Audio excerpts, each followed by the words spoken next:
Hello everyone, a very warm welcome. We have the very versatile Srijan Shetty with us from Allround Club, who's also the co-founder and CTO.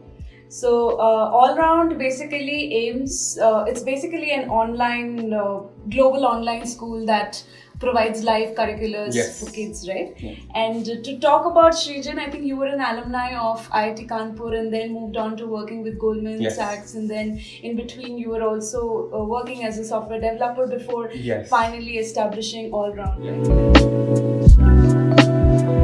So my first question would be to you is, in a world where everybody's focusing on K-12 education and competitive examination, how did you finally come up with this idea of Allround Club? So I think the whole idea and thesis of Allround is comes from two main points. Number one is I had worked earlier on a startup with Arpit itself, which was on extracurricular learning. This was back in 2000 to 2015. Internet was not common in India. The geo revolution had not happened. Device access was not that prevalent. We had actually built it for iPad back then, which was a wrong bet. During the pandemic, Arpit and I were working on different ideas. And then our teachers from back in 2011, they reached out to us, told us that the product that we built back then, they would love to use it right now because most of their learning has gone online. And they don't have access to resources to be able to do that. So in the view of that, we actually did a market research, we spoke to teachers, we understood what really teachers wanted. One of the theses for also being extracurricular is we are not a FOMO-driven company. So everything we do right from the point wherein we are talking to parents, there's no sales, it's counseling. We talk to parents, we understand what is a tailor-fit course for their children, and we try to make sure that the kids are experiencing something which is not like. So one thing I commonly think is academics and competitive examinations, they pull you down. The whole idea is when you do competitions, there is a zero-sum game. Kids do not learn constantly. So we wanted to build something that kids can get 21st century skills. Kids can collaborate with each other. That's the very nature of extracurriculars. And that's how we thought, okay, let's build an online school for extracurricular activities. Okay, how has the product been received in the market and what do you think some of your biggest gains are? So we are very different in the way that we built the product out. Number one, we focus a lot on post-class learning. So we built these games for every category that we are in: chess, music, Western vocals, piano, Spanish. We build these games which help you reinforce everything that you've learned. Also, our teachers are someone who have already been educated in the particular disciplines. So we have teachers who educated themselves in Berkeley School of Music, Musician Institute in LA. We have chess grandmasters. And what we are providing them is not just a platform on which, it's not a marketplace. It's a full stack experience wherein we help develop a curriculum with them. We help build the very products which makes learning 10x better. That's why every course we pick, we know that if a child enrolls over here, the experience will be 10x better. I'll give a very good example. Like in chess, we have integrated Stockfish, which is one of the best AI bots out there, so that kids can actually constantly practice. In music, we've used ML algorithms so that their active pitch can be discovered. So while live learning is one of the linchpins of the product, then in offline learning, kids are spending as much time as they spend in live learning to reinforce every concept that we're learning. So the reception has been really great right now because there's nothing out there which matches the product we have, both for demand, as in the children, and supply, teachers. And what are the key areas of development that you focus on here in Allround, and what are your courses that you offer? So the key areas, so I'll start with the courses. So right now we are offering courses in chess, Spanish, Western vocals, singing for most people, guitar, piano/keyboard, and ukulele. So it's music, chess, and languages. We are also expanding to French and we're expanding to German soon. What was the second part of the question? It was what are the key areas of development? So because we are a small cohort-based course, we're not one-to-one, and that's intentional. We believe that learning is best served when you have a small group of friends learning together. So we are focusing a lot on collaboration, and by proxy, it also means empathy. So we want kids to develop that relationship with each other, wherein they understand that learning is not just getting better marks than someone else. It's collaborating with someone to create a product, which is product in the sense that it could be just a music piece, a game in chess or some just dialogue between two students, which is much better done when you're learning together. So a lot of collaboration, a lot of empathy. There's a lot of emphasis in making sure that children become confident. So these are certain soft skills which are very difficult to measure. So what we do is we say that, okay, your child has improved so much in chess. But at the same time, he or she was not able to speak up in stage, but now they can. At the end of every course, which is like 3 months right now, we have a recital or a grand performance. In chess, we have a grand tournament wherein all the kids are competing with each other. So we are showing these soft skill development and the core skill development together in all the courses we are doing right now. What kind of evaluation metrics do you? There's no evaluation. We don't say that your kid is failing because then it becomes an alternative school, right? Alternative grading system. Right. We make sure that a kid is learning constantly. We have individual extra session for kids if they are held behind. And all our courses are such that kids can constantly progress. If they are behind in something, we give them some additional training. But there's no such concept that, okay, if you don't learn this concept in chess, you are failing a grade of chess. So there's no holding back. Was there a baseline done, and then how do you track whether somebody is progressing based on? So there are elements in every course. Like if you break down chess, for example, there are openings, there are the mid sequence, and there's the end game. So we teach all these concepts to kids. Then you can actually measure them by their 5D rating, how much rating they're getting. In music, you can measure how much range, like vocal range, have they established. In playing an instrument, you can actually measure that these are 3-4 instruments which they are able to play. Obviously, having perfection in even one little thing like openings, not even grandmasters can do it. So as long as you're proficient enough in it, that you understand the core concepts, we are okay with it. We're not saying that you have to be the best of the best in this particular thing. That is not the objective all around. Motivation and market forces that led you to start this? So, I think we partly covered it. So, the motivation was kind of simple. Like I already spoke about a previous company that Arpit and I worked on, which was doing something similar. The market forces, yes, COVID did prove to be a tailwind for us. That is when adoption started. But I think COVID was, so a lot of people ask us whether COVID is just the only reason we exist is because of COVID.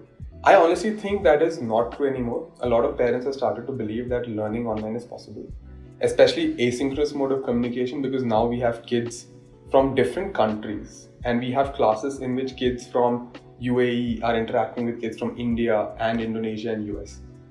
The kind of rich exchange that you can have on online mediums like this, especially live, is unparalleled. You can't have a school which is running in US and India at the same time. You don't have that cultural nuances which gets transmitted. You do not understand how a child in US thinks differently from child in India.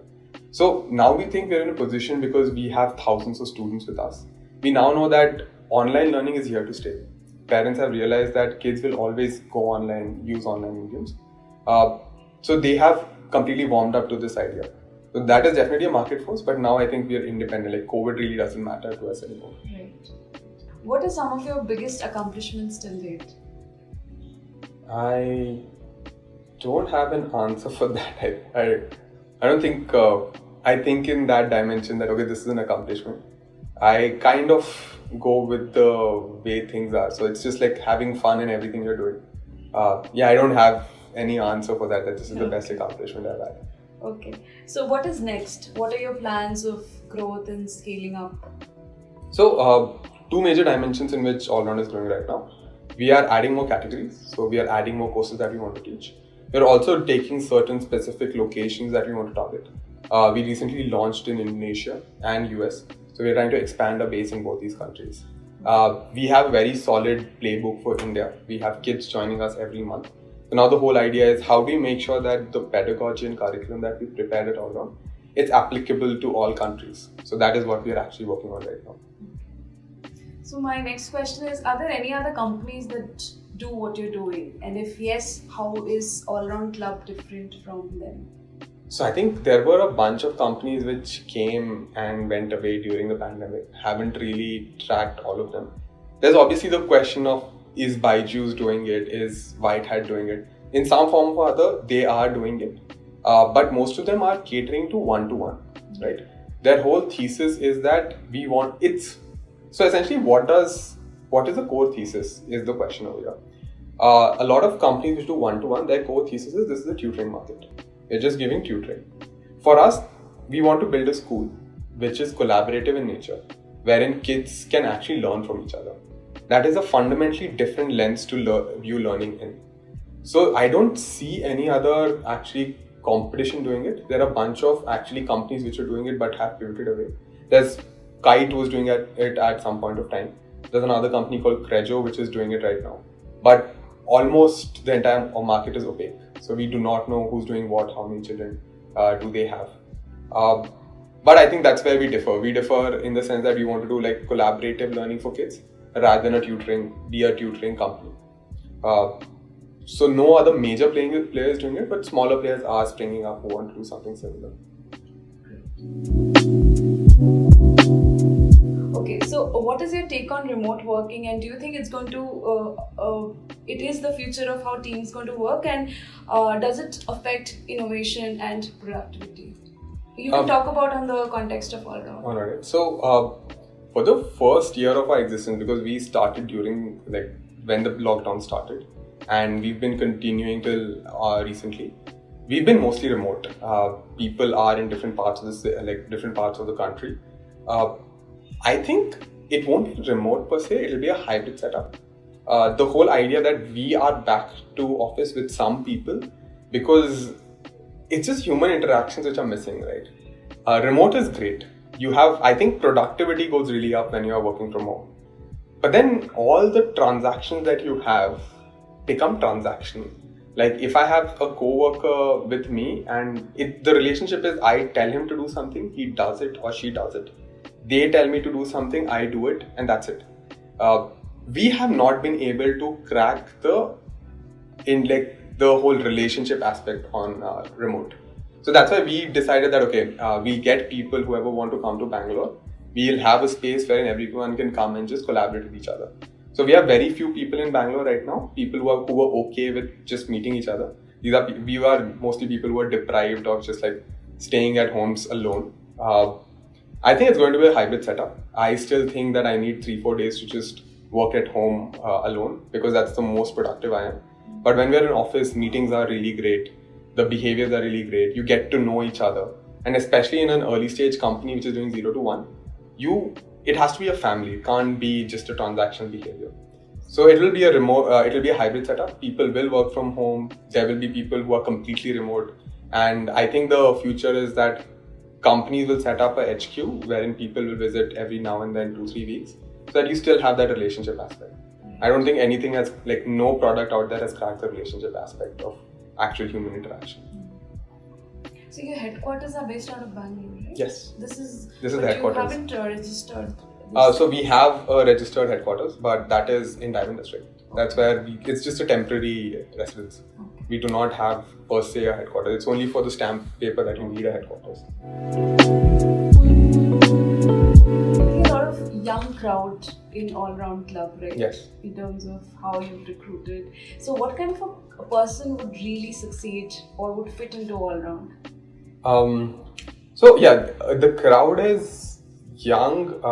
I think most of the crowd has been our network. Most of the people have been people I have worked with or Arpit has worked with, or we've just taken people we know for sure that would love to work with us. I think one thing that we've really done great is built a really great company in terms of the people that we have. People who succeed at all-round are probably people who are hardworking and who take ownership. I think no one in this company loves micromanaging. I honestly think that there's not even the capability to micromanage. We want people who just take an idea, run with it, go do it end to end. You have full liberty to do whatever it takes to do it. So ambitious people and people who like to own things end to end. Those are people who will probably succeed at all. What is it that you do when you're not working, like mostly? Sports. I play squash, badminton, and I also go to the gym. So mostly spending time doing that. Or so I have cats, so I spend some time with them. Okay. Yeah. That's nice. That's more or less it, yeah. Okay. You've been thinking about the answer a lot, but you don't really get that question very often. And you wish, why don't anybody ask me this? It's a finance related thing though. So it's about how money works. So one thing I end up I spent a lot of time doing public policy. Like before All Round, I was also interning with Dr. Abhishek Manu Sangui, wherein I was doing like technical public policy for India and also some finance bits. So because I spent a lot of time at Goldman, a lot of my friends, one thing that people do not understand is how money is made, right? So whenever a bank gives you a loan, they're actually making money out of thin air. Like there is no money. Like if I can give you a loan saying 10 lakhs as a bank and I instantly create it. So the fact that these banking institutions have the power to create money from thin air, that is something that I want people to ask about, because I have like a huge deal of research done on how money actually gets created. So yeah, nobody asked me that question, but I don't even think people should ask me that question.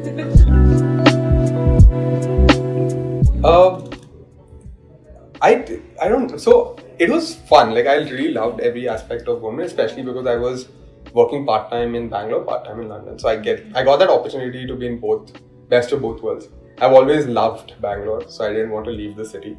And I got to travel around. That was also great. I got to work with really great people.